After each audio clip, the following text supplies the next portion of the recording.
sharekan. Okay, boleh start.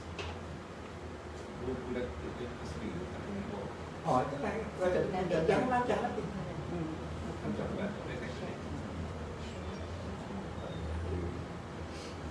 Dah ada apa? Berserahkan ke Pak Smil untuk beli solusi selama. Jadi itu ada segi pemakiran. Boleh? Okey.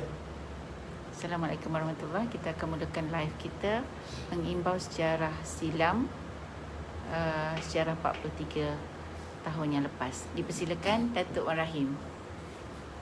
Assalamualaikum warahmatullahi wabarakatuh. Assalamualaikum. Bismillahirrahmanirrahim. Alhamdulillahirabbil alamin. Wassalatu wassalamu ala asyrafil anbiya'i wal mursalin wa ala alihi wa sahbihi ajma'in. Yang berhormat Datuk Sam Bisa, Wan Haji Hashim, Abdul Rahman, Dr. Hafizah Mustaqim dan sahabat-sahabat yang dihormati sekalian. Alhamdulillah. Sekali lagi kita memperingati 11 Mac, satu tarikh 43 tahun yang lalu yang cukup berkesan bagi generasi pejuang-pejuang, dan bersama kita pada hari ini Datuk Usam dan juga Puan Haji Hashim Majumah yang merupakan ahli Dewan Undangan Negeri Kelantan Pasir Mas Bandar pada waktu itu, yang bertanding pada tahun pilihan raya 1974 PAS bersama-sama dengan UMNO di dalam menggunakan logo Barisan Nasional dan menang. Tetapi tak lama kemudian berlaku suatu krisis sehingga menyebabkan adanya usul tidak percaya daripada 20 orang ahli-ahli Dewan Undangan PAS yang dibawa oleh Yang Berhormat dan Hussein Sedanggu yang berhormat daripada Simpangan dan Tuan Haji Hashim pada waktu bangun untuk menyokong usul itu dan dibahas. Dan setelah usul ini tak percaya kepada Datuk Muhammad Nasir berjaya, maka berlakulah perkembangan yang akhirnya Kelantan didaruratkan, dan selepas 4 bulan dalam suasana darurat yang tidak ada siapa pun jangka bahawa akan berlangsung pilihan raya, maka selepas 4 bulan Dewan Undangan Negeri dibubarkan dan pilihan raya umum negeri Kelantan diisytiharkan untuk mengundi pada 11 Mac 1978, genap hari ini selama 43 tahun yang lalu. Jadi pertamanya saya nak minta Tuan Haji Hashim sebagai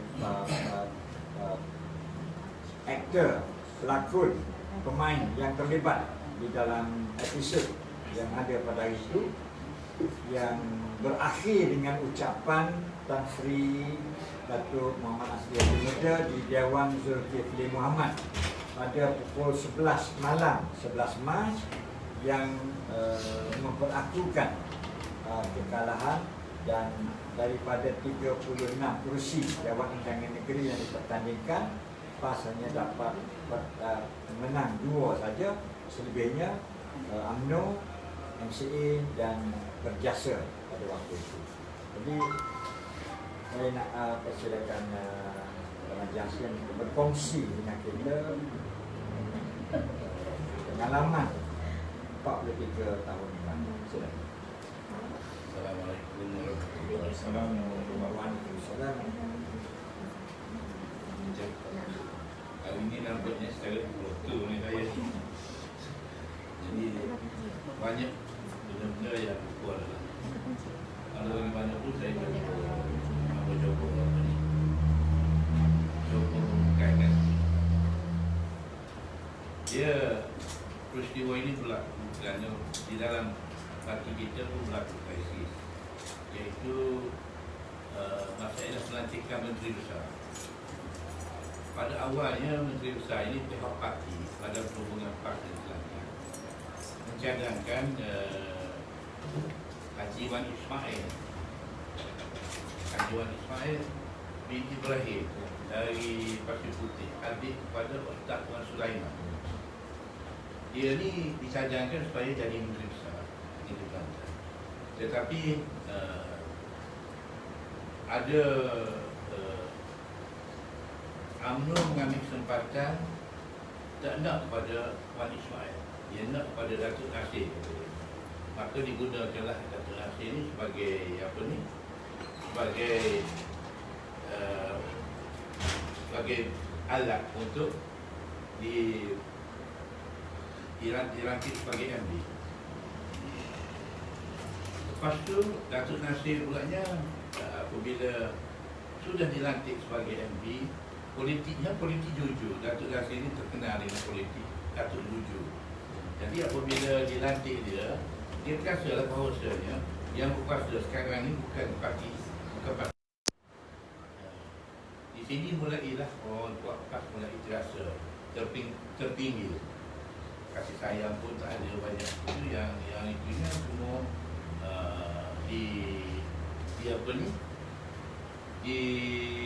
dikuasai, dipengaruhi oleh parti, dipengaruhi oleh UMNO. Terutama sekali yang Muhammad Datuk Husin Ahmad yang banyak naik ke rumahnya untuk merapatkan hubungan. Dalam hal itu, di pihak satu lagi ialah Parti Bebas. Parti Bebas Bersatu di bawah pimpinan Cik Umar Fakhruddin. Cik Umar Fakhruddin ni apabila kita masuk dalam BN, dia terasa bahawa satu hari kita akan dianiaya. Maka dia tak mahu masuk parti dia tak mahu duduk dalam PAS, maka dia dipecat. Dia menentang PAS dan dia menempuh satu gerakan Bebas Bersatu untuk menentang pilihan raya 74. Jadi Cikgu Mak Fakhruddin ni bila lepas pada tu, walaupun kursi dia tak menang, dia tanya semua negeri Kelantan, semua kursi Dewan Undangan Negeri Kelantan, walaupun tidak menang, saya ingat tidak satu pun kursi yang masih dibuatkan. Satu kursi yang Bebas Bersatu kan bagi pihak mewakili PAS, tidak satu pun kursi mati dibuatkan. Itu realiti. Jadi apabila kita dah kelangkang ni, dah ni tak percaya kepada negara ini, lepas itu duduk tak lama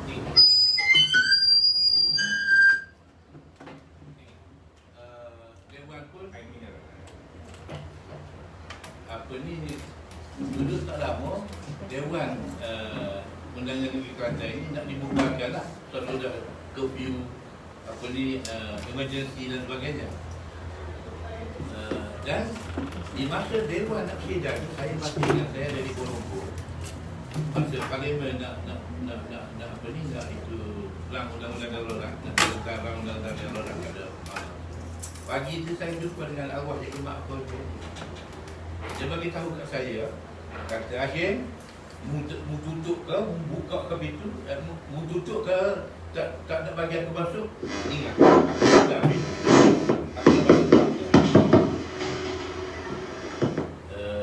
Jadi saya cerita kat benda ni kepada Datuk Asri, saya selalunya kalau pergi ke ke Kuala Lumpur, banyak saya bermalam di rumah Datuk Asri di Suri Berat tu. Jadi waktu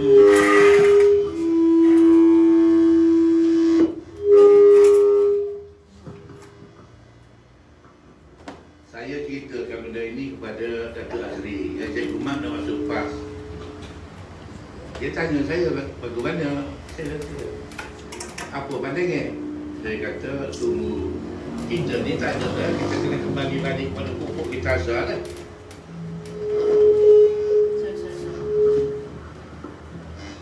Dalam hal itu, waktu tu je ada juga di kalangan masyarakat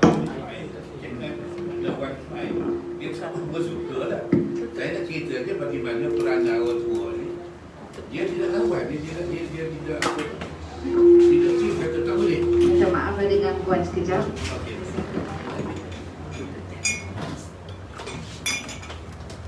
Kata dia, Datuk Asri tak boleh. Tapi dia tanya saya dulu, bagaimana pandangan itu? Ambo kata, ayah kita tak ada orang kita pupuk kita balik satu sekolah lah.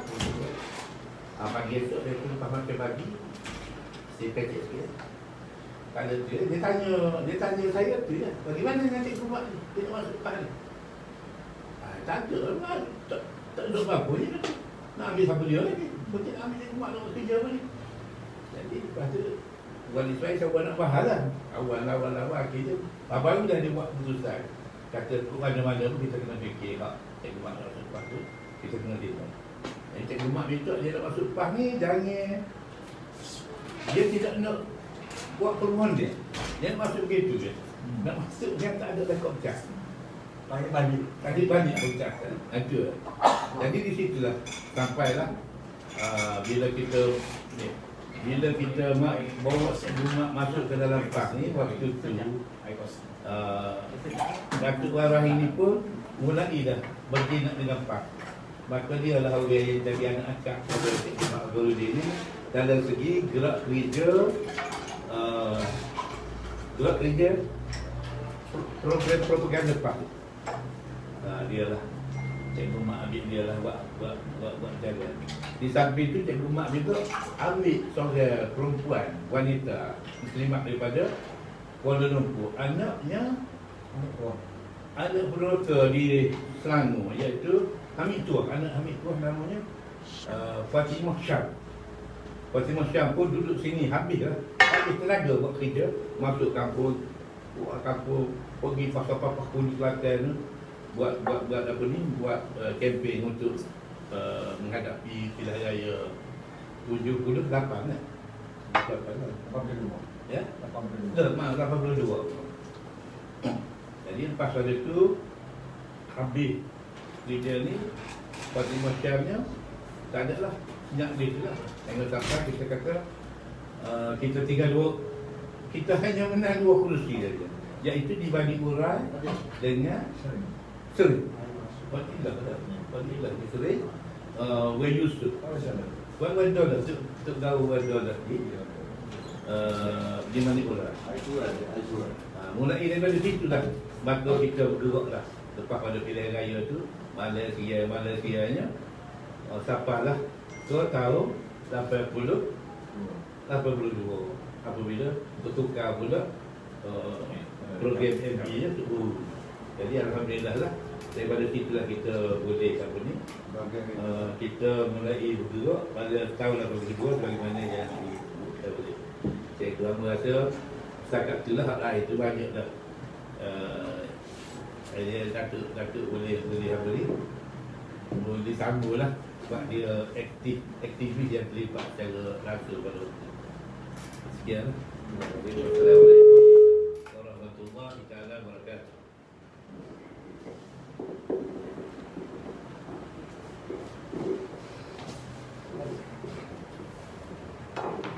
Pilihan raya umum 1982 daripada 2 kerusi kita tambah menjadi 10 kerusi. Jadi Datuk Asri bermenang dari berlaku 10 kerusi. Apabila berlaku pilihan raya umum sekali lagi 1986, masih lagi kita pertahankan 10 kerusi. Dan undi popular pada waktu itu kita mengekalkan 46% pilihan raya umum 1982 dan juga raya umum 1986. Jadi maknanya walaupun 46% undi popular masih belum tak cukup. Jadi apabila menghadapi dan raya umum yang berikutnya 1990 dan adanya gagasan Angkatan Perpaduan Ummah di mana UMNO pecah dan Yang Berhormat Mulia Tengku Razali menubuhkan Parti Melayu Semangat 46 dan bergabung balik dengan PAS dan juga dengan Berjasa dan juga dengan Hamim di satu pihak dan Gagasan Rakyat di sebelah Pantai Barat. Maka alhamdulillah kemenangan pada Oktober 1990, 39 bahagian terakhir negeri semua sekali UMNO dan MCA kalah, dan bahagian Pilihan Raya Parlimen ada 13 pada waktu itu semua sekali pun UMNO kalah. Jadi 39-0 dan juga 13-0. Jadi pada hari ini saya nak minta Datuk Usam selaku aktivis yang hadir ke dalam perjuangan politik di Kelantan ini, khususnya pada awal 1982 beliau sempat hadir ke muktamar di Dewan Bahasa di mana Datuk Nasri meletakkan jawatan, dan bermula daripada tahun 1982 sehingga 86 sehinggalah 90 sehinggalah pada apa yang berlaku selepas daripada kemenangan angkatan pada waktu 90 untuk memberikan sedikit penilaian dan rumusan mengenai dengan suasana pengalaman 43 tahun lalu dan selama 12 tahun kita memperjuangkan sehingga kemenangan dicapai balik pada tahun 1990 dalam suasana hari ini menghadapi pilihan umum 15 dalam suasana parti-parti politik yang agak bercelaru dan peranan yang mungkin dapat dimainkan oleh parti politik masing-masing, khususnya suasana yang ada di Kelantan. PAS dengan UMNO mempunyai menguasai penuh di tingkat Dewan Undangan Negeri dan juga di tingkat Parlimen, dan di pihak kita Pakatan Harapan iaitu Amanah, Keadilan dan juga DAP bersama-sama dengan parti-parti yang lain, termasuklah Parti Putera pimpinan dari Ibrahim Ali dan juga Parti Pejuang yang sedang didaftarkan, dan lain-lain parti politik termasuk UMNO, NCA, Gerakan dan masih. Assalamualaikum warahmatullahi dan selamat tengah hari. Bismillah, alhamdulillah, wassalatu wassalamu ala rasulullah. Datuk Wan Rahim dan Cikgu Hashim. Cikgu Hashim, dia mengajar sekolah kedai, tapi kadang-kadang orang panggil dia cikgu juga. Cikgu Hashim Umar, bekas wakil rakyat, Dr. Hafizah dan para penonton sidang ke live ini. Pertama kali saya ucap terima kasih banyak pada Datuk Wan Rahim kerana ambil inisiatif untuk memperingati peristiwa 43 tahun yang lalu dalam rangka untuk dokumentasi sejarah, ya. Dan ini selari dengan Al-Quranul Karim. Banyak sekali kata yang dimulakan dengan is, ya. Wa is, dan ingatlah, ya.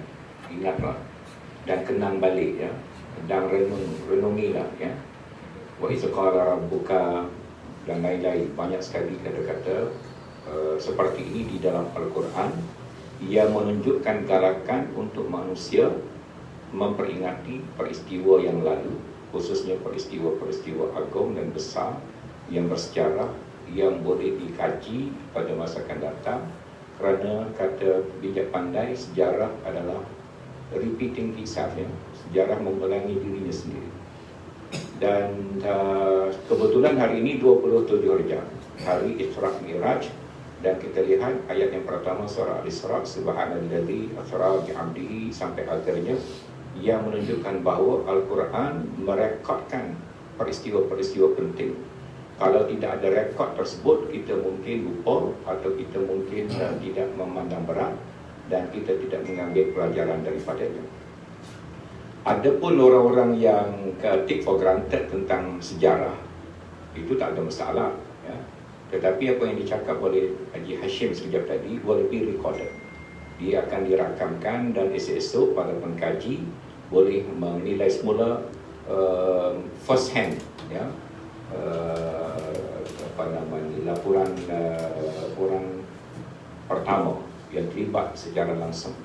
Ada pun saya masa itu umur 19 tahun ambil peperiksaan STP, ya. Dia darurat bulan Mac, kan. Tunjuk paksaan bulan berapa itu? November, ya. Jadi saya ambil STPM tahun 70, SPM, ya, tahun 77. Ini saya ingatlah, sebelum darurat berlaku, saya tengah ambil peperiksaan lukisan, ya. Lukisan ganti sains. Saya tak ambil sains. Dan cikgu sains saya, seorang penggali, dia kata, Usam, kalau kamu nak jadi orang politik sekalipun, kamu kena belajar sains. Mana tahu esok-esok kamu dilantik jadi menteri sains, kamu tak tahu apa sains ya. Jadi saya kata tak apalah cikgu, saya ambil lukisan ya. Jadi tengah melukis, kebetulan saya sebut ni pasal tengok lukisan tuan kedai kita Wan Nik ni begitu cantik. Tengah duk buat lukisan untuk peperasan MCE pada masa tu, cikgu kelas kata kena balik pasal Kota Baru huru hara. Dan saya balik melalui rumah Datuk Wan Ismail, Timbalan Menteri Besar, diteriput pada masa itu, dan rumah Datuk Nikman Allahyarham kedua-duanya di Gunung Payung. Dan saya boleh tengok orang berkumpul melingkungi rumah-rumah ini. Dan pada masa yang saya boleh beritahu pada penonton, pada masa kecemasan ataupun kekacauan ini berlaku, kita tidak rasa apa-apa sangat ya. Tetapi selepas darurat diisytiharkan, kita sebagai anak muda masa itu rasa something is wrong ya. Kekacauan itu hanya semata-mata diadakan untuk membolehkan darurat ya. So ini pengalaman saya. First instance kita rasa ini biasa, tetapi lepas tu kita rasa ini ada kesan politik. Dan bila darurat ini ditamatkan, pilihan raya berlaku, rumah saya tu dekat dengan kedai Serat Khabar Allahyarham Cik Mak Noh. Di kedai Serat Khabar ni, selain daripada Serat Khabar utama yang penuh dengan tajuk-tajuk yang menggoncang kerajaan Kelantan, ialah sebaran-sebaran ya. Sebaran tentang Hotel Asri, sebaran tentang bala ya, macam-macam. Dan saya masa tu tak ada parti ya. Kita budak sekolah lagi, umur 18 tahun, tahun darurat berlaku umur 19 tahun. Dan kita pun rasa marahlah dengan pimpinan kerajaan negeri yang ada pada waktu itu, dan terpengaruh dengan perang propaganda itu. Kemudian itu telah berlalu dulu. Saya tak nak urutkan satu-satu dari segi kronologi. Dan bila kita masuk universiti, rakan-rakan kita, termasuk menteri di Jabatan Perdana Menteri pada hari ini, Yang Berhormat Datuk Taqiyuddin, kita bersama-sama dalam gerakan aktivis Islam, termasuk Persatuan Mahasiswa Islam Universiti Melayu. Dan kita dididik dalam tarbiyah oleh ustaz-ustaz Akademi Islam Universiti Melayu, dalam usrah, dalam tamrin, dalam program-program. Di front line kita duduk dalam berbagai persatuan. Persatuan Mahasiswa Islam Universiti Melayu, Persatuan Mahasiswa Universiti Melayu, Persatuan Bahasa Melayu Universiti Melayu. Pada umumnya trendnya adalah kita menyokong gerakan ataupun corak pemerintahan demokratik. Kita menentang Akta Universiti dan Universiti College kerana kita anggap ini adalah sebahagian tekanan kepada mahasiswa. Jadi termasuk Datuk Taqiyuddin, Datuk Fuad Zarkashi, Datuk Syabri Cik sekarang dalam UMNO, dan datuk-datuk yang lain lah, yang menjadi rakan-rakan kita pada masa itu, mendokong gerakan mahasiswa yang kritikal kepada kerajaan, dan lebih-lebih lagi menentang cara politik yang dianggap sebagai mengongkong, dan cara politik yang memanipulasi seperti darurat dan lain-lain. Tiba-tiba pada hari ini ya, 43 tahun kemudian, kita berhadapan dengan darurat sekali lagi ya. Dan tanpa disangka-sangka, yang mendaruratkan negara kita ini ialah rakan-rakan seperjuangan kita ya. Termasuklah Presiden PAS.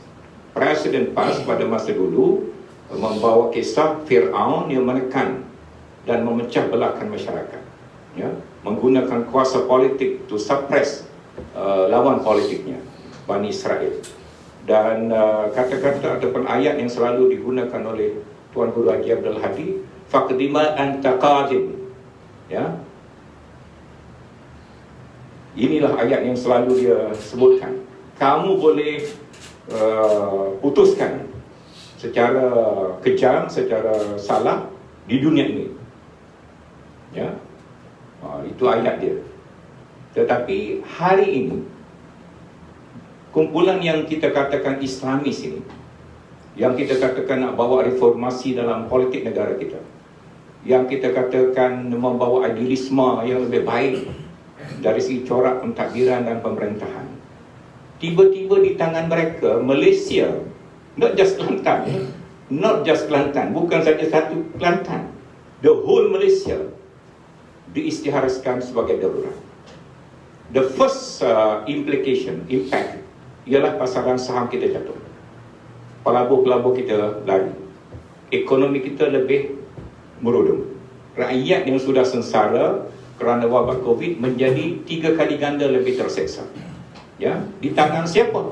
Di tangan reformis Islam, di tangan Islamis, di tangan parti Islam. Ya, part of sebahagian daripada peristiwa darurat ini. Jadi saya sebenarnya tidak pernah berhajat untuk bercakap dalam tajuk ini, ya. Kerana bila saya nak tidur tiap malam, saya rasa sangat sayu. Ya, dulu kita kata parti UMNO, Tun Dr. Mahathir, pemimpin-pemimpin UMNO autokrat, ya, mirip kepada diktator, ya.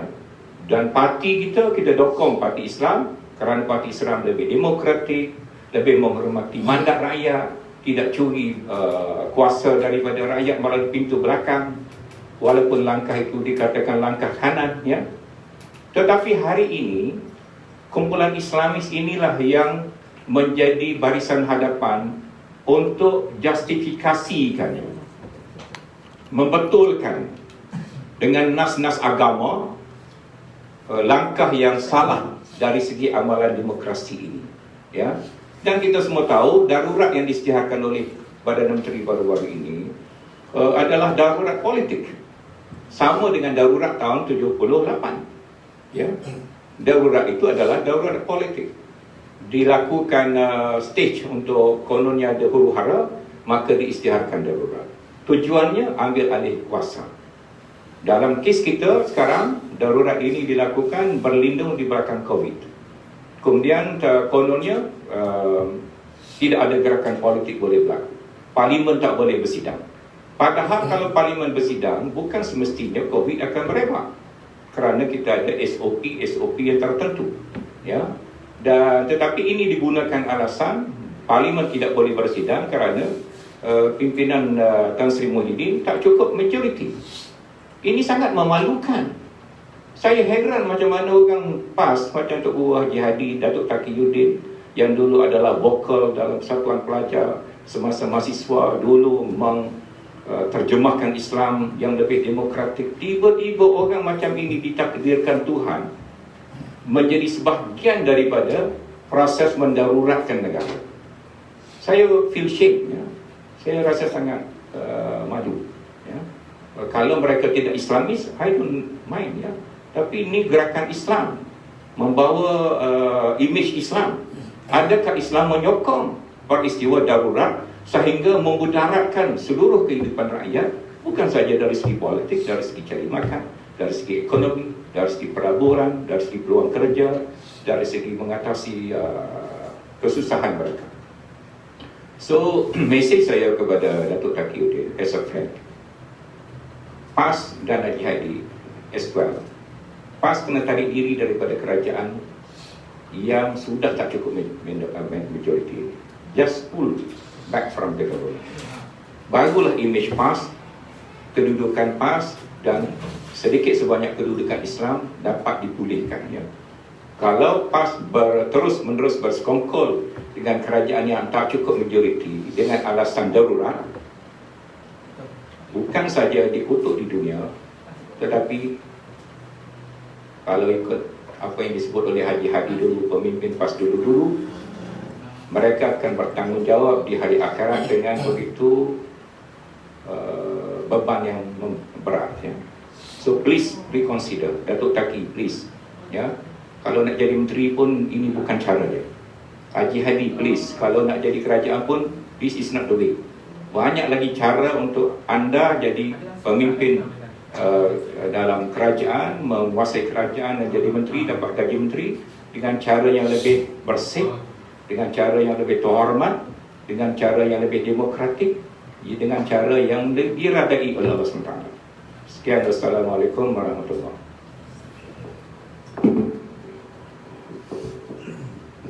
Waalaikumsalam warahmatullahi wabarakatuh. Jadi terima kasih banyak di atas analisa yang dilakukan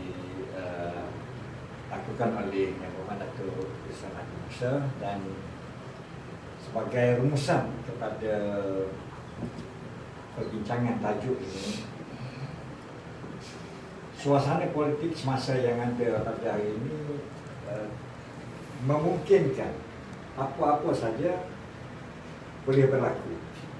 Dalam suasana UMNO sendiri pun yang cukup lama, yang cukup berpengalaman, yang cukup kuat memegang tampuk kuasa di peringkat negeri dan juga kuasa kedua. Tetapi pada hari ini nampaknya sudah agak longgar dari sudut kepimpinannya, sehingga Presiden UMNO, kenyataan Presiden UMNO, keputusan-keputusan yang dicapai di dalam mesyuarat dipertikaikan secara terbuka oleh ahli-ahli Parlimen UMNO, oleh Presiden MCA, oleh Presiden MIC. Suasana yang belum pernah berlaku, dan pada waktu yang sama masih ramai di kalangan pemimpin-pemimpin yang agak masih lagi tidak memberikan suatu sikap yang jelas, seumpama timbalan Presiden UMNO dan pihak-pihak yang tidak banyak kes di mahkamah. Jadi dalam suasana ini menghadapi tempoh 3 bulan, 4 bulan sehingga 1 Ogos yang akan datang, dan saya tertarik dengan apa yang dinyatakan oleh Datuk Usam pagi tadi, bahawa orang yang bertanggungjawab untuk mencadangkan pembubaran Parlimen secara separuh penggal ini sebelum tamat 5 tahun sepatutnya kena dipersalahkan, kerana ianya akan membawa bebanan pada rakyat seperti apa yang berlaku dalam pilihan raya negeri Sabah dalam suasana pandemik COVID-19 yang masih belum nampak bila masa yang akan dapat diselesaikan oleh pakar-pakar perubatan. Jadi oleh kerana itu, pada hari ini khusus untuk negeri Kelantan, semua pihak, lebih-lebih lagi Pakatan Harapan dan Parti Amanah, kita kena terbuka dan kita kena meneruskan sikap yang sederhana, dan kita perlu untuk merapatkan hubungan dengan semua rakyat, semua lapisan dan semua pihak yang mempunyai kepentingan. Jadi oleh kerana itu saya nak ajukan satu soalan kepada Datuk Usam untuk memberi suatu rangkaian agakkan suasana yang akan rakyat di Kelantan hadapi menjelang pilihan raya umum yang ke-15. Dan soalan ni lebih baik dijawab oleh Datuk Rahim sendiri. Pengalaman Ambon ni anak murid dia saja. Jadi sebenarnya saya ambil sikap tidak menyerang kerajaan negeri Kelantan buat masa ini. Ya, adalah sebab-sebab. Ya, saya berdiam diri dan tidak sangat menonjol, dan kerajaan Kelantan di peringkat pusat baik, kerajaan PAS di peringkat Malaysia baik. This is your time. Ya. Ini masa tuan-tuan guru, ustaz-ustaz buktikan apa yang kita beritahu dulu, bahawa Islam boleh menyelesaikan masalah, bahawa Islam adalah terbaik, bahawa pemimpin Islam adalah yang paling cakna, yang paling prihatin, yang berkemanusiaan, bahawa Islam boleh membantu rakyat. You have a chance. Allah SWT telah beri anda ustaz-ustaz, tuan-tuan guru yang berhormat peluang. Kerajaan Kelantan pun anda dah jadi kerajaan, Malaysia pun anda dah jadi kerajaan, anda adalah menteri, anda ada say untuk buat sesuatu. Jadi saya tak nak komen apa pencapaian, apa perasaan rakyat, apa tangkapan rakyat. Tapi amanah yang Allah beri sepintas lalu ini, gunakanlah dengan sebaik-baiknya. Sekian. Itu boleh tanya soalan? Terima kasih. Ya, soalan ada? Ada? Okey. Okey. Bismillahirrahmanirrahim. Assalamualaikum warahmatullahi wabarakatuh. Terima kasih atas pencerahan pada tiga penceramah kita. Dua soalan. Yang pertama, apa kita boleh belajar daripada peristiwa tahun 1978? Maknanya dia berapa tahun sebelum tu kerajaan PAS lah memerintah, dan macam mana dia boleh dijatuhkan. Keduanya, kita macam nak merasionalkan bagaimana sahabat-sahabat kita boleh contohnya ambil langkah ambil curi kerajaan melalui pintu belakang, boleh menggantung parlimen, boleh bersekongkol dengan perbuatan-perbuatan yang kita kata tak masuk di akal. Adakah di sini Datuk rasa kita mereka tu macam ada matlamat, jadi segala-galanya cara lain matlamat menghalalkan cara. Kita nak rasionalkan macam mana dia boleh jadi macam tu. Pada masa yang sama, adakah perkara ini boleh diterima dalam satu negara demokrasi? Mungkin Datuk Rahim bagi komen juga. Allah yarham Tok Guru ni Aziz di antara orang yang terkesan dengan 11 Mac 1978, walaupun pada waktu itu dia masih lagi belum memegang jawatan sebagai ketua parti Kelantan, masih lagi di bawah Datuk Tan Sri Muhammad Datuk Asri dan juga Datuk Haji Ishaq Lutfi bin Omar. Tetapi sebagai wakil rakyat yang menang sejak daripada tahun 1967 dan dia kecil, barulah dia menjadi ketua Dewan Ulama di peringkat nasional.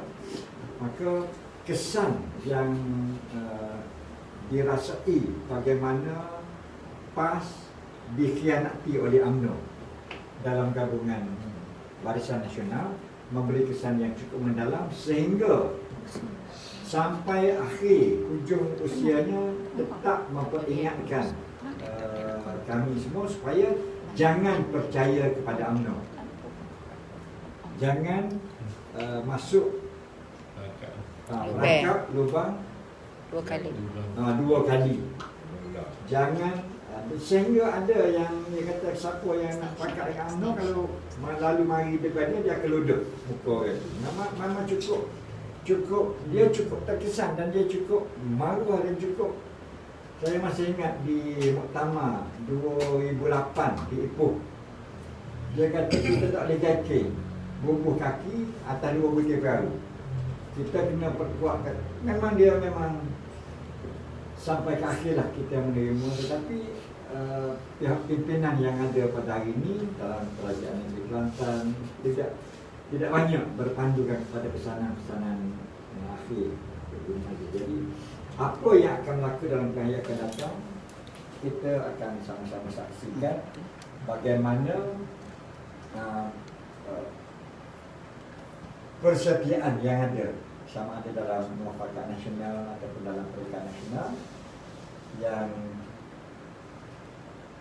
benda yang tak lama dah, insyaAllah kita sama-sama tunggu. Dan saya tidak berani untuk membuat belahan, cuma keterbukaan semua pihak perlu ada untuk kita meneruskan khidmat dan memberikan yang terbaik untuk rakyat. Yang bahagian yang kedua tadi. Yang kedua tadi Doktor, pengajaran yang kita boleh ambil, dan mungkin Datuk boleh komen ke depan ini. Kolaborasi. Hafizah pun ada soalannya. Patut dia jadi panelis juga. Tak apa. Bagi pencerahan. Kita as a Muslim first, sebagai seorang Islam, apa panduan kita? Jadi dalam Islam, dalam politik Islam, itu tak boleh curi mandat. That is the first principle. Kalau nak jadi kerajaan pun mesti melalui proses yang betul, bersih, yang demokratik. Ya. Tuan Guru Haji Hadi berkali-kali kata kerajaan ni kerajaan yang dia curi. Ya. Dia tebuk atap. Curi lah tu. Orang nak buka pintu, dia pergi tebuk atap. Curi. Cuma kebelakangan ini dia nak betulkan balik, dia guna langkah kanan.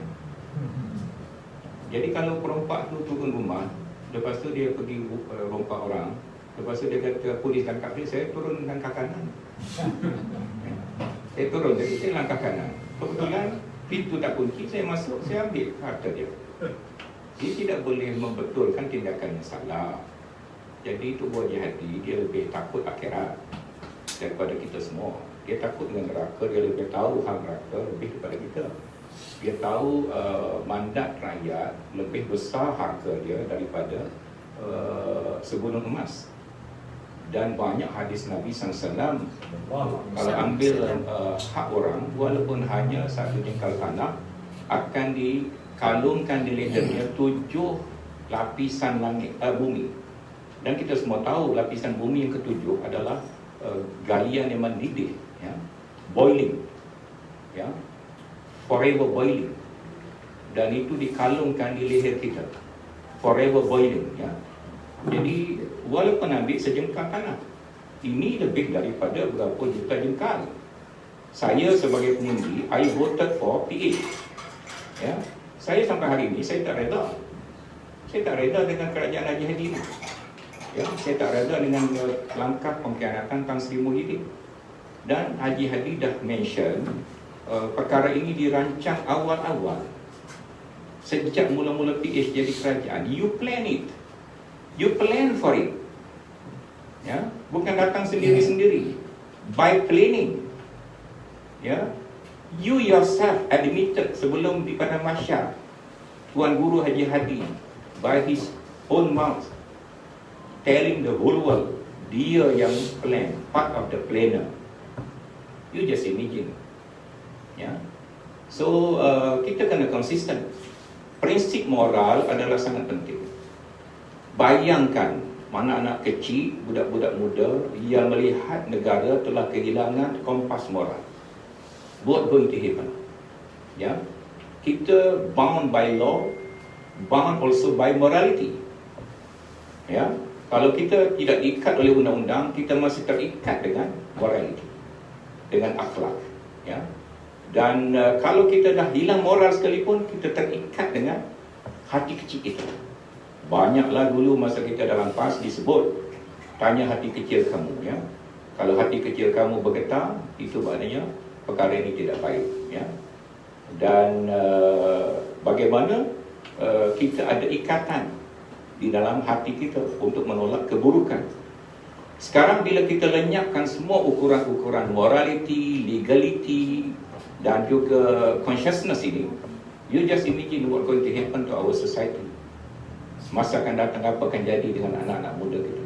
Kerana mereka tidak ada lagi pagar undang-undang, pagar morality dan pagar akhlak mulia yang tertanam secara fitrah di dalam hati. So PAS telah menjadi sebahagian daripada semua elemen-elemen yang merosakkan ini. Saya tak sebut Tan Sri Muhyiddin sangat, walaupun dia anak Tok Guru, dia orang Balbai, dia baru balik melawat masuk Kaabah. Tapi orang yang masuk Kaabah ni saya tengok, dia kena sesuai dengan dia punya capacity. Kalau you orang baik, wali-wali masuk Kaabah, you will bless. Kalau you orang jahat-jahat, curi harta orang masuk Kaabah, you will get punishment. Takkan Tuhan nak tengok saja semua orang masuk Kaabah and then you can grab people's right? Mana boleh. Adakah Islam tu low? Islam itu begitu rendah sekali. You ambil harta rakyat, mandat rakyat, dan then you masuk Kaabah, Tuhan will forgive you. No. Ya, kita ada dua kategori kesalahan. Kesalahan personal kita dengan Allah, kesalahan kita dengan public. So kesalahan dengan public only can be forgiven selepas anda memulangkan hak. Jadi kalau Tan Sri Muhyiddin rasa ni, dia kena hantar balik dah kerajaan tu, ya? Kena hantar balik.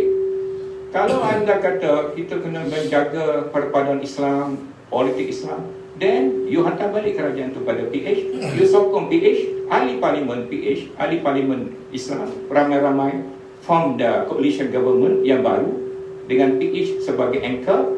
That is the right way to do. Itu cara yang betul untuk dilakukan. Jadi Tok Guru Hajadi kena bertafakur, kena muhasabah dan kena jumpa Muhyiddin Yassin, advise him accordingly, nasihat dia dengan cara yang betul, sempat lagi nak bertaubat. Ya. Dan ingat, Allah tidak bisu dan Allah tidak tudi. Dan Allah tak tengok saja. Ya. Mungkin dia bagi ruang hina, ya, hatta hin, sampai satu masa. Ya. Itu memang kaedah Allah SWT. Dia berikan sampai satu tempoh. Tetapi bila dia sudah turunkan ketentuan dia, within sekelip mata, you will know what going to happen. Ya. Jadi this is my advice. Kita as a Muslim, walaupun kita dah berbeza kedudukan, tetapi inzar, memberi peringatan adalah tugas tiap-tiap orang Islam. Dan ini adalah peringatan saya. Ya. Mungkin peringatan ini tak akan dipandang berat, tidak ada harga dan nilai, tidak ada weight and power, tetapi I have done my duty to advise pemimpin-pemimpin PAS balik semula kepada khitab ataupun garis Islam yang sebenar.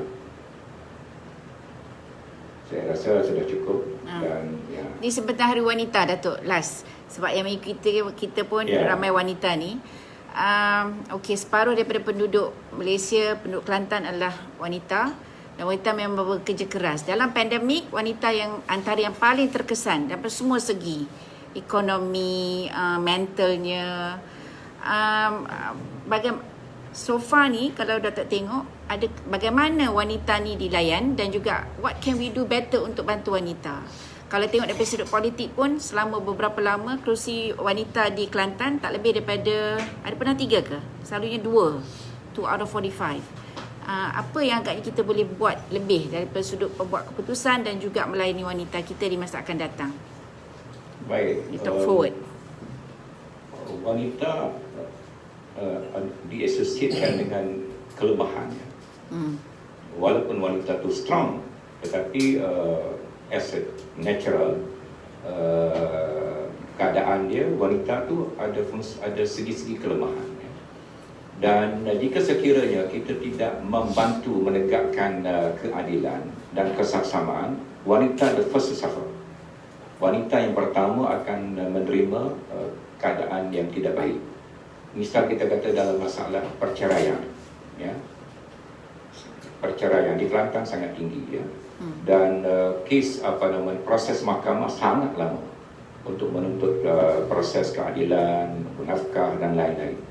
So kita tidak ada keadaan mekanisme yang secara automatik wanita yang ditinggalkan suami mendapat pembelaan, ya. Mereka kena fight for themselves, dan kos mahkamah adalah tinggi, kos peguam adalah tinggi, dan keadaan tidak berubah. Yang datang rumah saya setiap masa kebanyakannya adalah wanita yang susah, ya. Wanita-wanita yang susah ditinggalkan oleh suami kerana mati ataupun perceraian, terpaksa bela anak di mana orang, dan kenapa ini berlaku? Kerana sudut pandang kita tentang wanita, walaupun kita sentiasa bercakap tentang Hari Wanita, sudut pandang kita tidak berubah. Ya, sudut pandang kita tentang kesengsaraan wanita tidak mengalami anjakan. Ya, bukan masalah pemimpin itu kena wanita atau laki-laki, tetapi sudut pandangan dia. Yang jadi pemimpin menteri wanita ni dah wanita. Ya, timbalan pun wanita dari Kelantan pula, ya. Tetapi adakah 8-9 bulan wanita-wanita hebat yang dulu bercakap dalam parlimen macam nak pecah parlimen, adakah become better? Adakah lebih baik? Tak ada. Pasal sudut pandang mereka, ya, Jadi apa nama ni, saya berharap Awan ataupun wanita amanah ini lebih ke depan secara konstruktif dan secara efektif membawa gagasan-gagasan baru untuk wanita. Kalau kita duduk dalam takuk yang sama ini, siapa jadi menteri itu adalah hasil yang sama.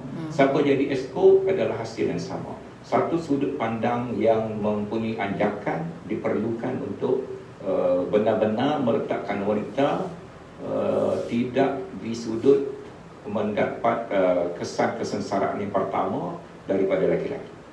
Okey. Terima kasih. Okey. Dr. kami ada apa-apa lagi?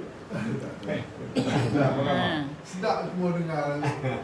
Dalam Alhamdulillah. cerita sejarah yang bagi setengah pihak tidak berapa diberi perhatian oleh kerana ini berlaku terlalu lama.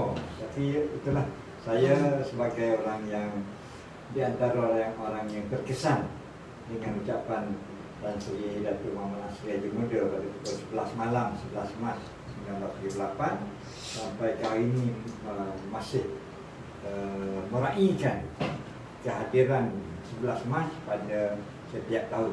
Dia orang Ghana 11 Mac tu kalau Datuk ingat. Ucapan. Ucapan tu. Ucapan dia di akhir ucapan tu Datuk Asri menyatakan bahawa PAS menerima kekalahan ini dengan hati yang terbuka dan sekarang terserahlah kepada UMNO dan jasa untuk berdepan dengan rakyat Kelantan. Buatlah apa yang terbaik dan PAS akan memerhati. Maknanya secara begitu teruk kekalahan, tetapi maknanya kita tengok Tan Sri Datuk Muhammad Asri ini sebagai statesman, seorang negarawan yang masih mampu untuk berucap dalam keadaan tenang dan menerima kekalahan itu sebagai seorang orang yang mengikuti apa ni demokrasi berparlimen dan pilihan raya ini. Maknanya sampai masa kita Pancasila. Jadi tempoh daripada ucapan dia tu 15 tahun.